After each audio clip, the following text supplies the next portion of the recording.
में जो सरकारी कर्मचारियों का जो एक पूरा व्यवस्था बना हुआ है, जो सिस्टम बना हुआ है, उसके अंडर में पूरी क्या है इंफॉर्मेशन बनी रहती है। इससे समस्या क्या जाती है, प्रशासन में कभी भी ट्रांसपेरेंसी नहीं आ पाती है। तो हमको क्या करना था, प्रशासन में ट्रांसपेरेंसी लेकर के आनी थी, पारदर्शिता लेकर के आनी थी, एक बात। दूसरी बात, हमको क्या करना था, जनता को सशक्त करना था। जनता सशक्त कैसे होगी, जनता सशक्त होगी जब उसके पास क्या होगा, प्रशासन में हो रहे कामों की जानकारी होगी। तीसरी बात, हमको क्या करना था, प्रशासन को और सरकार को ज्यादा जवाबदेह बनाना था, ज्यादा उत्तरदायी बनाना था। तो हमने क्या किया, सरकार को जवाबदेह बनाने के लिए, इन सब बातों को इंश्योर करने के लिए हमने क्या कर दिया, एक कानून लेकर के आए। वो कानून कौन सा हुआ, सूचना आयोग को स्थापित करने के लिए सूचना अधिकार अधिनियम हुआ। कौन सा अधिनियम, सूचना अधिकार अधिनियम। कई बार हम लोग क्या करते हैं, मतलब कई बार क्या अधिकांशतः करते हैं, कांग्रेस सरकार को बहुत ज्यादा कोसते हैं। है भी कारण, क्योंकि उनने क्या किया, भयंकर भ्रष्टाचार किया इस देश में। लेकिन उन्होंने जनता को भी इंपावर बहुत ज्यादा किया। जैसे उदाहरण के लिए बात कर लूं कि सीआईसी जैसा कानून, सीआईसी कानून क्या है, अपने पैर कुल्हाड़ी पे रखने वाली बात होती है। मतलब आप उस इंफॉर्मेशन को बाहर लाने के लिए क्या कर रहे हैं, अधिकार दे रहे हैं जनता को, जिस इंफॉर्मेशन से आपकी सरकार जा सकती है। भाई व्यापम घोटाला उजागर होने के पीछे एकमात्र कारण क्या है, ये कानून। ये कानून नहीं होता तो व्यापम घोटाला कभी उजागर नहीं होता, क्योंकि आरटीआई नहीं लगती। और आरटीआई लगाने का अधिकार कहां से आता है आपके पास, इस कानून से आता है। ठीक है, तो ये एक अच्छी बात रही कांग्रेस सरकारों के साथ। बट अभी के लिए कि हमने क्या किया, पारदर्शिता, जवाबदेहिता और एम्पावरमेंट को इंश्योर करने के लिए, जनता को एम्पावर करने के लिए हमने क्या किया, इस आयोग की स्थापना करी, ताकि क्या हो सके, इस तरीके से जो प्रशासन के पास जानकारी क्या है, कब्जे में है, वो जनता के पास आ सके और जनता जवाबदेहिता सुनिश्चित करवा पाएगी इसकी, सरकार की, प्रशासन की। इसके लिए हमने क्या किया, सूचना आयोग की स्थापना करी। दो स्तरों पे हमको देखने को मिल जाएगा, सेंट्रल लेवल पे, और दूसरा कहां मिल जाएगा, स्टेट लेवल पे, राज्य सूचना आयोग और केंद्रीय सूचना आयोग। और इन्हीं को हमको क्या करना है, देखना है। सबसे पहले क्या आएगा हमारा, केंद्रीय सूचना आयोग। बेसिक बातें, सामान्य परिचय। बेसिक बातें, सामान्य परिचय में क्या आता है कि इसकी स्थापना अक्टूबर 2005 में की गई थी, क्योंकि 2005 में क्या आया था, हमारा अधिनियम आया था। कौन सा, आरटीआई अधिनियम, सूचना का अधिकार अधिनियम। राइट टू इंफॉर्मेशन या सूचना का अधिकार अधिनियम कब आया हमारा, 2005 में। उससे हमने इसको स्थापित किया था, इसलिए अक्टूबर 2005 में स्थापित किया। सदस्यों की बात कर लें भाई, एक तो अध्यक्ष हो गया, सदस्यों की बात कर लें तो कितने, अधिकतम 10 सदस्य हो सकते हैं। इसको कई बार हम सदस्य ना कह करके क्या कहते हैं, सूचना आयुक्त। तो इस बात को ध्यान रखना है कि ये बॉडी किस प्रकार की है, 1+10 की बॉडी है। ये जो 10 है, इसका मतलब क्या होता है, अधिकतम। इस 10 का मतलब क्या होता है, अधिकतम मतलब होता है, न्यूनतम ने। ठीक है, अधिकतम मतलब होता है, मतलब 2, 3, 4, 5 भी आप क्या कर सकते हैं, रख सकते हैं। एक बात। दूसरी बात, ये जो एक व्यक्ति होता है, इसको क्या कहते हैं, मुख्य सूचना आयुक्त। और ये जो 10 व्यक्ति होते हैं, इनको क्या कहते हैं, सूचना आयुक्त। दो बातें स्पष्ट हो गई। नियुक्ति कौन करेगा, राष्ट्रपति। अगेन मैंने आपसे पीछे कहा कि भाई वैधानिक आयोगों की नियुक्ति केंद्र सरकार करती है, लेकिन आपको दिमाग में इस बात को रखना है कि ये कोई सामान्य वैधानिक आयोग नहीं है। ये वो वैधानिक आयोग है जिनसे हम क्या कर रहे हैं, देश में पारदर्शिता सुनिश्चित कर रहे हैं और सरकारों को ज्यादा क्या कर रहे हैं, जवाबदेह बना रहे हैं। अब सरकार को जवाबदेह बनाने के लिए सरकार खुद तो अपॉइंटमेंट कर नहीं लेगी, तो हम क्या कर देंगे भाई, राष्ट्रपति के माध्यम से अपॉइंटमेंट करवा लेंगे। जैसे पीछे आपने किसमें, सीबीसी में देखा, और यहां पे भी वही देख रहे हैं। भाई सीबीसी में अपॉइंटमेंट कौन कर रहा था, राष्ट्रपति, जबकि था तो वैधानिक आयोग। यहां पे भी अपॉइंटमेंट कौन करेगा, राष्ट्रपति, क्योंकि ये जबकि है वैधानिक आयोग। क्यों, क्योंकि ये लोग क्या कर रहे हैं, सरकार को जवाबदेह बना रहे हैं। ठीक है, तो क्या बात हो गई भाई नियुक्ति में, कि राष्ट्रपति द्वारा नियुक्त किया जाता है। क्षेत्राधिकार क्या होगा, तो इसका क्षेत्राधिकार, इसका अधिकार क्षेत्र सभी केंद्रीय सार्वजनिक प्राधिकरणों तक क्या है, विस्तृत है। इसका मतलब कि देश में जितने भी जिसको आप सिस्टम कहते हैं, उस सिस्टम के तहत जो बातें आती हैं वो सब क्या है, इसके तहत आ जाएंगी। कुछ एक्सेप्शंस के तहत, उन एक्सेप्शंस की चर्चा करेंगे। कुछ एक्सेप्शन के तहत, जैसे उदाहरण के लिए बात कर ले भाई, सुप्रीम कोर्ट ने खुद को बाहर रखा हुआ है इससे। भाई सुप्रीम कोर्ट के पास जो भी जानकारी हो कभी मार्केट में नहीं आएगी। ठीक है, पीएमओ कुछ मामलों में कौन से निर्णय लेता है, जैसे उदाहरण के लिए कि फॉरेन ट्रीटी को लेकर कोई निर्णय लेता है, तो उससे संबंध में जो भी जानकारी होगी वो कभी भी इस आयोग के माध्यम से आप बाहर नहीं मंगा सकते हैं। ठीक है, तो कुछ मामलों को छोड़ करके बाकी इसका पूरा अधिकार क्षेत्र हर जगह क्या है, विस्तृत है। कार्यकाल क्या होता है, 5/62 का, वही नॉर्मल वाला है ना। संवैधानिक स्थिति क्या है, तो गैर संवैधानिक निकाय है। इसका मतलब क्या है, वैधानिक निकाय है। गैर संवैधानिक निकाय है, इसका मतलब क्या है, वैधानिक निकाय है। ठीक है, सीआईसी और कार्यकाल अभी अच्छा कार्यकाल पे चर्चा कर लेते हैं 2019 से हुआ क्या एग्जैक्टली है ना। तो 2019 के बाद से सरकार ने क्या कर दिया, कार्यकाल हम स्वयं तय करेंगे ऐसा कॉन्सेप्ट जोड़ दिया है। अब वो कॉन्सेप्ट क्या होगा, वो खुद स्वयं बार बार क्या करते रहेंगे, बदलते रहेंगे। ये वर्तमान में क्या चलेगा, 565 का चलेगा, ठीक है ऐसा है। 2000 मतलब होता क्या था पहले, 2019 के पहले तक क्या हो रहा था, यही तो एक बवाल हुआ था मेरे ख्याल से 19 में ना, बवाल कांग्रेस पार्टी ने किया था। पॉइंट यही था कि सरकार ने बोला कि इसका कार्यकाल क्या होगा वो हम लोग तय कर लेंगे, पहले फिक्स होता था, अब इन्हें बोल दिया हम लोग तय करेंगे। तो उन्होंने बोला कि यदि आप लोग तय कर रहे हैं इसका मतलब कि आप उनकी स्वतंत्रता के साथ क्या कर रहे हैं, कंप्रोमाइज कर रहे हैं। ये क्या था, आरोप लगाया गया था सरकार पर। बट अगेन कि आपके पास यदि क्या है मेजोरिटी नहीं है, आपके पास मतलब विपक्ष के पास मेजोरिटी नहीं है, तो आप सिर्फ क्या करेंगे, थोथा चना बन के रह जाएंगे, क्योंकि आपकी बात सुनी नहीं जाएगी। आपकी बात सुनाने के लिए क्या चाहिए होगा, मेजोरिटी सीट चाहिए होंगी जो कि संसद में क्या कर सके, कानून को रोक सके। खैर, सीआईसी और आईसी का वेतन कैसा होगा भाई, तो मुख्य चुनाव आयुक्त के समान ही होगा। मुख्य चुनाव आयुक्त के समान हम क्या कर देंगे, इनको वेतन भत्ते आदि आदि दे रहे होंगे, एक बात। दूसरा कि बर्खास्तगी कैसे होगी, तो राष्ट्रपति करेगा। दूसरा कैसे करेगा, कदाचार के आधार पर करेगा, या फिर इनको मजा नहीं आ रहा था पद में तो इस्तीफा दे दो। तो क्या क्या बातें हमने पढ़ ली भाई। अक्टूबर 2005 में स्थापित किया गया। 1+10 मेंबर बॉडी होती है। 10 का मतलब क्या होता है, मैक्सिमम, जो कि सूचना आयुक्त कहलाते हैं। 1 का मतलब होता है मुख्य सूचना आयुक्त। क्षेत्राधिकार नियुक्ति कैसे होगी, राष्ट्रपति। इस्तीफा किसको देंगे, राष्ट्रपति को। हटाएगा कौन पद से, राष्ट्रपति। कैसे हटाएगा, कदाचार के आधार पर। कार्यकाल क्या होगा, 2019 के पश्चात लिखा हुआ है कि भाई हम तय करेंगे। तय कितना किया गया है, 5/62 का तय किया गया है। एक बात, संवैधानिक स्थिति क्या है, तो गैर संवैधानिक निकाय है। इसका मतलब किया एक स्टैट्यूटरी बॉडी है, या उसी कहते हैं हम क्या, वैधानिक निकाय कहते हैं, ठीक है। वेतन भत्ते आदि आदि क्या होंगे, निर्वाचन चुनाव आयुक्त या निर्वाचन आयुक्त के समान होंगे। सांविधिक निकाय कैसे है भाई, आप इस पे देख लेते एक बार, है ना।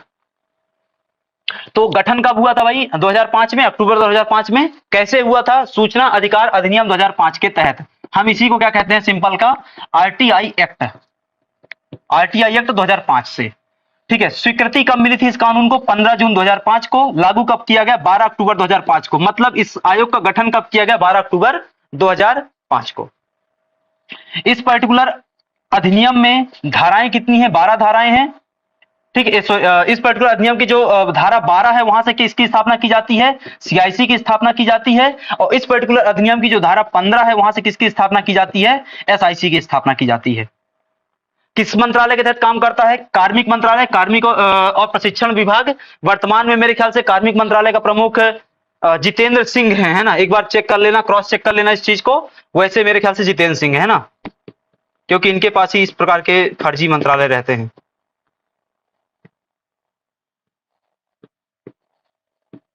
ठीक है, तो कार्मिक मंत्रालय। तो एक बात क्या हो गई भाई, किससे स्थापना होती है, इस पर्टिकुलर अधिनियम के धारा 12 से स्थापना होती है। तो इसके गठन की चर्चा, संरचना की चर्चा, वो सब कहां मिलेगी, धारा 12 में मिलेगी। और संरचना क्या होता है वो सब आपने पीछे देख लिया था, ठीक है। और एक पॉइंट यहां पे लिखा हुआ है, वर्तमान संरचना के संबंध में हमने क्या देखा था भाई, कि मैक्सिमम 10 सदस्य हो सकते हैं। वर्तमान स्थिति की बात करें, नितेश एक बार चेक कर लेंगे उसको, ठीक है। मैं आपको स्पष्ट कर दूंगा, अभी आज ही स्पष्ट कर दूंगा क्लास के आखिरी में, है ना। हो सकता है वो भी सही हो, बट मेरा अभी जो चेक किया हुआ था उनकी ऑफिशियल वेबसाइट से, वो 565 था। बट एक बार उसको चेक कर लेंगे, ठीक है। अब हमने क्या देखा कि भाई 1+10 मेंबर बॉडी है, तो 10 अधिकतम हो सकते हैं। तो भाई न्यूनतम रख लोगे, कुछ रख के काम चला लो। तो वर्तमान में कितने हैं, 7 हैं। वर्तमान संरचना कैसी है, 1+7 है। हो कितने सकते हैं, मैक्सिमम 10 हो सकते हैं वर्तमान में। इसका मतलब क्या है, 3 पद और भरे जा सकते हैं यदि चाहे तो, ठीक है। तो वर्तमान में 1+7 मेंबर बॉडी है। नियुक्ति कैसे होगी, राष्ट्रपति से होगी। और राष्ट्रपति क्या खुद से अपॉइंट कर लेगा, नहीं भाई, वो क्या करेगा, एक समिति की अनुशंसा पर अपॉइंट करेगा। समिति का अध्यक्ष कौन होगा, प्रधानमंत्री। समिति का अध्यक्ष कौन होगा, प्रधानमंत्री। समिति में कुछ और लोग होंगे, कौन कौन, वही पुरानी घिसी पिटी पुरानी बातें, कौन सी, लोकसभा में विपक्ष के नेता, प्रधानमंत्री द्वारा नामित कोई केंद्रीय कैबिनेट मंत्री। लोकसभा में विपक्ष का नेता, कोई कैबिनेट मंत्री और प्रधानमंत्री स्वयं, टोटल 3 लोग हो गए। प्रधानमंत्री जिस भी समिति में होता है वो उसका अध्यक्ष बन जाएगा डिफेक्टो रूप से, तो यहां पे भी वो अध्यक्ष होता है। तो एक 3 मेंबर समिति द्वारा जो भी नाम सुझाया जाएगा, उस नाम को राष्ट्रपति साहब क्या कर देंगे, अपॉइंट कर देंगे, मतलब नियुक्त कर देंगे, है ना। योग्यता क्या होनी चाहिए, तो योग्यता क्या होगी इसको याद करने की आपको आवश्यकता नहीं है, क्योंकि कोई खास स्पेसिफिक ऐसा सच योग्यता नहीं है, बिना मतलब की बातें लिखी होती है। सार्वजनिक जीवन का अनुभव हो, ये क्या बात होती है भाई? ठीक है, सार्वजनिक जीवन का अनुभव हो, 50 साल का हो गया, 60 साल का तो अनुभव तो रहेगा ही, ये कोई योग्यता हुई? ठीक है। शक्तियां क्या होती है भाई सीआईसी की? तो वही आपका जो सूचना का अधिकार अधिनियम 2005 है, उसके तहत क्या होता है, उसको शक्तियां प्राप्त होती हैं। आयोग उचित आधार पर होने पर किसी भी मामले में स्वतः संज्ञान लेते हुए जांच का आदेश दे सकता है। देखो अब मैं समझा देता हूं कि ये काम कैसे करता है। समझो कि आपने क्या किया, आरटीआई लगाई। आपने क्या किया, आरटीआई लगाई। आरटीआई कानून के तहत, आरटीआई कानून के तहत यह प्रावधान है कि आरटीआई लगाने से लेकर के 30 दिन के अंदर क्या होना चाहिए, आपके पास रिप्लाई आना चाहिए। दूसरा प्रावधान है कि यदि आरटीआई का संबंध अनुच्छेद 21 से है, आपके द्वारा लगाई गई आरटीआई का संबंध या किससे है, यदि अनुच्छेद 21 से है, 21 का मतलब क्या होता है, राइट टू लाइफ से है, तो उसका जवाब 1 दिन में आना चाहिए, 24 घंटे में।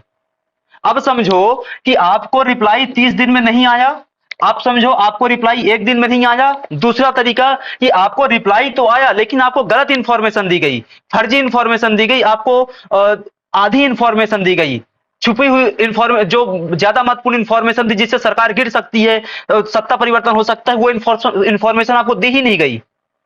तो इस स्थिति में क्या करेंगे आप? फिर इस स्थिति में आप आयोग का दरवाजा खटखटाएंगे कि भाई साहब देखो मेरे साथ क्या हुआ है, अन्याय हुआ है। या फिर दूसरा कि आयोग को खुद पता चल जाएगा कि यार कुछ यहां पे गलत हो रहा है, तो सुओ मोटो क्या कर लेंगे, एक्शन ले लेंगे। ये काम होता है इन भाई साहब लोगों का। बात स्पष्ट हो गई? ठीक है। आयोग के पास पूछताछ करने हेतु समन भेजने, दस्तावेजों की आवश्यकता आदि के संबंध में सिविल कोर्ट किया करती हैं, शक्तियां होती हैं। ये इस लाइन को याद करने की आवश्यकता नहीं है। हर आयोग के पास सिर्फ यही शक्ति होती है ना, दीवानी शक्तियां या सिविल शक्ति। और दीवानी शक्ति सिविल शक्ति का मतलब हमने समझ लिया था। तो क्या काम करता है सीआईसी एसआईसी, वो आपने समझा। ठीक है। अब यहां पे आता है धारा 13। धारा 13 में क्या दिया गया, पदावधि और सेवा शर्तें। अच्छा उसको सुधार लेना है ना, आप वो जो 565 का कॉन्सेप्ट दिया हुआ था उसको सुधार लो। ठीक है, मैंने वहां पे अपडेट किया होगा, यहाँ पे नहीं किया, सॉरी वहां पे नहीं किया, यहाँ पे किया है ना। केंद्र सरकार द्वारा निर्धारण किया जाएगा। इस शब्द को अच्छे से तय कर लो कि 2019 के पश्चात इस शब्द को जोड़ा गया। 2019 में आरटीआई नियम चेंज किए गए और उस आरटीआई नियम में चेंज करने में सरकार ने क्या बोल दिया कि हम क्या करेंगे, कार्यकाल तय करेंगे। तो अभी आपका जो डाउट था, ठीक है, नितेश का भी आपका भी है ना, तो वो बदलाव होकर के क्या हो गया भाई, 3 वर्ष का हो गया। ठीक है, उन्हें पुनः नियुक्त नहीं किया जाएगा। पुनः नियुक्त नहीं किया जाएगा मतलब हम क्या कर रहे हैं, उनकी स्वतंत्रता को ज्यादा अच्छे तरीके से इंश्योर कर रहे हैं, किसी भी प्रकार के लालच में लेकर के नहीं आ रहे हैं। ठीक है।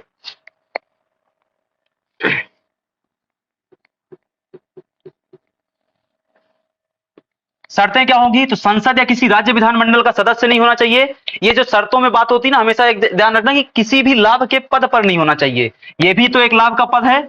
उन्हें किसी राजनीतिक दल से संबंधित किसी लाभ के पद पर नहीं होना चाहिए, ये भी लाभ का पद है। किसी लाभ का व्यापार नहीं करना चाहिए, तो ये भी लाभ का पद है। तो मोटा मोटा बातें हैं कि किसी भी प्रकार के कोई लाभ के पद पर नहीं होना चाहिए। अब वो लाभ का पद इन 3 तरीकों से हम डिफाइन कर सकते हैं कि संसद का सदस्य ना हो, राज्य विधायिका का सदस्य ना हो, किसी भी राजनीतिक दल का सदस्य ना हो, और अन्य किसी व्यापार आदि में संलग्न ना हो। भाई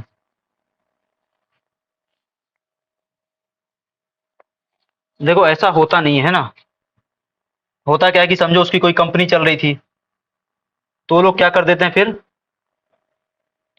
कंपनी तो चल रही थी, अब कंपनी बंद तो कर नहीं देंगे, तो कुत्ते बिल्ली के नाम पे कंपनी क्या कर देते हैं, ट्रांसफर कर देते हैं। कंपनी चलती रहेगी वैसे ही, है ना। धारा 14 में आता है पद मुक्ति। आपने पीछे देख लिया था पद मुक्ति के बारे में कि कैसे हटाया जाएगा उसको।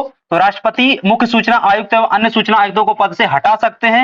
और किन किन आधारों पर, एक तो दिवालिया हो जाए भाई साहब, दूसरा क्या हो जाए, किसी अन्य व्यवसाय में संलिप्त पाए जाएं, तीसरा क्या हो जाए, मानसिक रूप से असमर्थ हो जाएं, चौथा क्या हो जाता है, नैतिक चरित्र पतन हो जाए उनका। 4 चीजें है ना। एक दिवालिया हो गए, दूसरा क्या हो गया, मानसिक रूप से विक्षिप्त हो गए, तीसरा क्या हो गया, अन्य व्यवसाय में या लाभ के पद में पाए गए, या फिर चौथा क्या हो जाता है, नैतिक चरित्र का क्या होता है, पतन होता है। इन 4 आधारों पर हम सामने वाले व्यक्ति मतलब मुख्य सूचना आयुक्त और अन्य सूचना आयुक्त सभी को क्या कर सकते हैं, हटा सकते हैं। अध्यक्ष या सदस्य को कदाचार या अक्षमता के आधार पर राष्ट्रपति हटा सकता है, लेकिन कैसे हटाएगा, उच्चतम न्यायालय की प्रक्रिया के आधार पे। तो 2 बातें, राष्ट्रपति हटाएगा हर बार, लेकिन एक प्रक्रिया में खुद से हटा लेगा, दूसरी प्रक्रिया में सुप्रीम कोर्ट चाहिए होगा। एक प्रक्रिया में जहां पे वो खुद हटाएगा, एक प्रक्रिया में जहां पे वो खुद हटाएगा उसके लिए 4 आधार है। एक कौन सा? एक दिवालिया वाला, दूसरा मानसिक विक्षिप्तता वाला, तीसरा लाभ के पद वाला, और चौथा क्या आ जाता है? नैतिक चरित्र का पतन वाला। 2 बातें। उसके बाद राष्ट्रपति फिर से हटाएगा, लेकिन सुप्रीम कोर्ट की जांच के पश्चात हटाएगा, उच्चतम न्यायालय की जांच की रिपोर्ट के पश्चात हटाएगा। उसके लिए 2 आधार बताए गए हैं, एक कौन सा? कदाचार, और दूसरा कौन सा? अक्षमता। स्पष्ट है? इसके बाद आता है सेवा शर्तें। तो मुख्य सूचना आयुक्त एवं अन्य सूचना आयुक्त के वेतन भत्ते आदि आदि के संबंध में केंद्र सरकार द्वारा निर्णय लिया जाएगा, कोई अलाभकारी परिवर्तन नहीं होगा। ये बात पहले से चली आ रही है। प्रतिवेदन के संबंध में तो भाई अपना जो भी अपना साल भर में आपने काम किया उसके संबंध में क्या कर देंगे? केंद्र सरकार को एक प्रतिवेदन सौंप देंगे, केंद्र सरकार उस प्रतिवेदन को आगे पहुंचा देगी। अब 2005 से अभी तक जो भी आयोग बनाए गए उसमें कब कब अपॉइंटमेंट हुआ, किसका किसका अपॉइंटमेंट हुआ, अर्थात अध्यक्ष कौन कौन रहा, उसको लेकर के चर्चा है।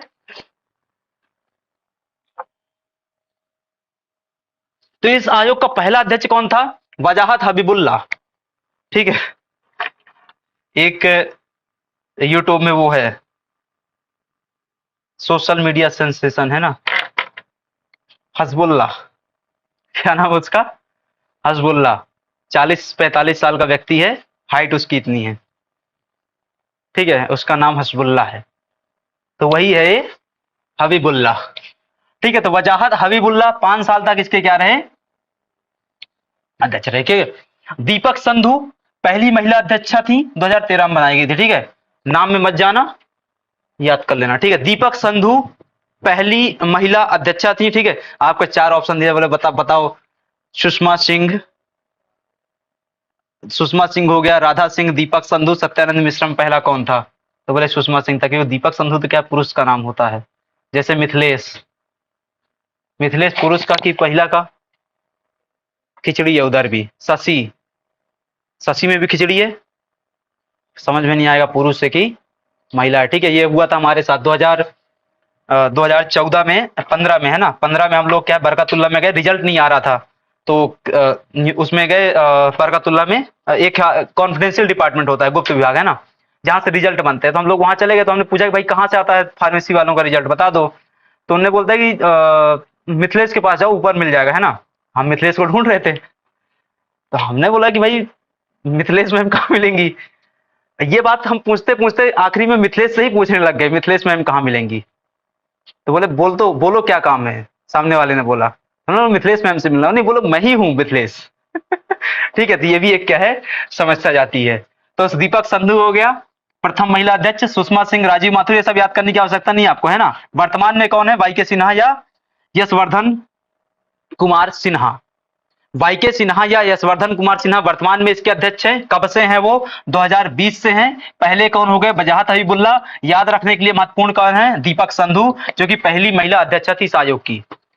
अब हमको देखना है इसी आयोग का जो लोकल लेवल पे क्या है संस्था काम कर रही है। लोकल लेवल मतलब स्टेट लेवल पे जो संस्था काम करती है वो क्या है? एसआईसी या स्टेट इंफॉर्मेशन कमीशन। ठीक है, राज्य सूचना आयोग। तो मध्य प्रदेश राज्य सूचना आयोग के संबंध में जो उनका लोगो है वो ये लोगो है। मध्य प्रदेश राज्य सूचना आयोग का जो लोगो है वो क्या है? इस तरीके से कुछ बना हुआ है। इस लोगो का मतलब क्या होता है कि हम क्या कर रहे हैं? जनता को एम्पावर कर रहे हैं, जनता को सशक्त कर रहे हैं।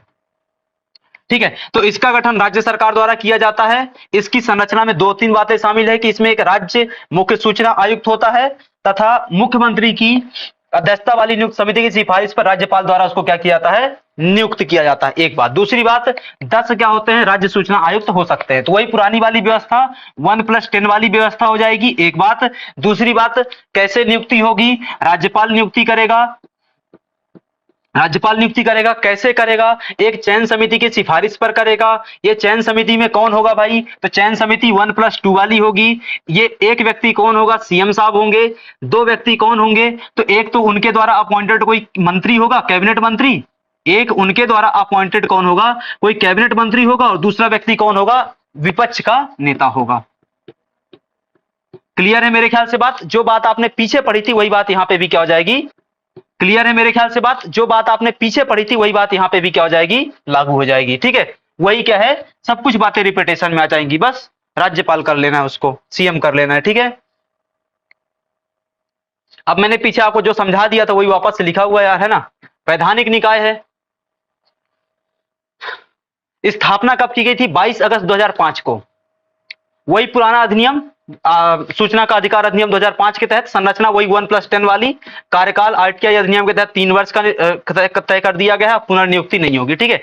वो जो पहली स्लाइड में हमने क्या है 5 वर्ष लिखा था, उसको सब कोई सुधार लेंगे अपनी कॉपी में, मैं भी अपनी कॉपी में सुधार लूंगा, ठीक है।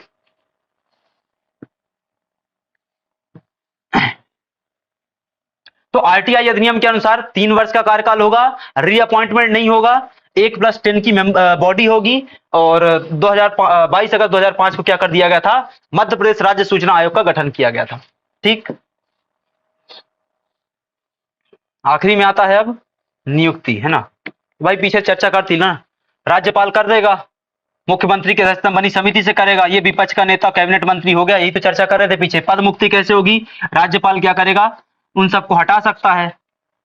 एक तरीका सामान्य हटा दिए, कोई उसमें वो नहीं है। दूसरा तरीका क्या होगा कि उच्चतम न्यायालय में जांच हेतु मामले को सौंपेगा और वो जो क्या करेगा, सुझाव देगा, उसके आधार पर निर्णय लेगा। और उच्चतम न्यायालय जांच कैसे करेगा? कदाचार और अक्षमता के आधार पे। तो भाई पीछे आप जो पढ़ के आ रहे थे ना, हटाने का तरीका राष्ट्रपति जैसे हटा रहा था, वही एग्जैक्टली सेम टू सेम तरीका यहाँ पे हो जाएगा, बस राज्यपाल हटाएगा। सब कुछ सेम रहेगा, बस राष्ट्रपति की जगह राज्यपाल कर लेना है, बाकी सब कुछ सेम रहेगा। अब इस पद को सुशोभित करने वाले व्यक्ति कौन हुए? तो हमारे प्रदेश का पहला सूचना आयुक्त कौन था? यदि आपसे प्रश्न आता है तो टीएन श्रीवास्तव हो जाएंगे। इसके अलावा कौन कौन व्यक्ति हो गए? पद्मपाणि तिवारी, इकबाल अहमद, केडी खान, अरविंद कुमार शुक्ला। जितने नाम लिखे हुए हैं इनको एकदम घोट के पी जाना है सबको। मैंने आपको नहीं कहा कि आपको केंद्र वाले में सभी नाम याद करने हैं, लेकिन मैं आपको कह रहा हूं कि राज्य वाले में आपको सब नाम याद करने हैं, और इनके बारे में यदि कोई एडिशनल इंफॉर्मेशन मिलती है तो उसको भी याद करना है, क्योंकि ये पिछले 2 साल का आयोग का पैटर्न है कि वो आयोगों के अंदर आने वाले व्यक्तियों के बारे में इंफॉर्मेशन पूछता है। जैसे उदाहरण के लिए कि 2020 में प्रश्न पूछा कि निम्नलिखित व्यक्तियों में से कौन ऐसा व्यक्ति है जो चुनाव आयुक्त भी रहा है हमारा मध्य प्रदेश का, और साथ ही साथ मुख्य सचिव भी रहा है। समझ रहे हो कितना घुमाया हुआ प्रश्न है कि चुनाव आयुक्त भी रहा हो, मुख्य सचिव भी रहा हो, मतलब ऐसा करके कुछ एक प्रश्न आया हुआ था। तो काफी अंदर जाकर के वो लोग क्या है पूछते हैं।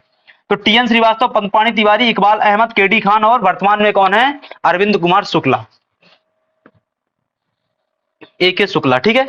ये क्या है, टोटल 5 लोग हैं। मध्य प्रदेश आयोग, मध्य प्रदेश के जितने भी आयोग हैं उसके संबंध में जितने भी अध्यक्ष आएंगे उन सबको आपको याद करना है, ठीक है। जितने भी आयोग आएंगे, ठीक है, सबको।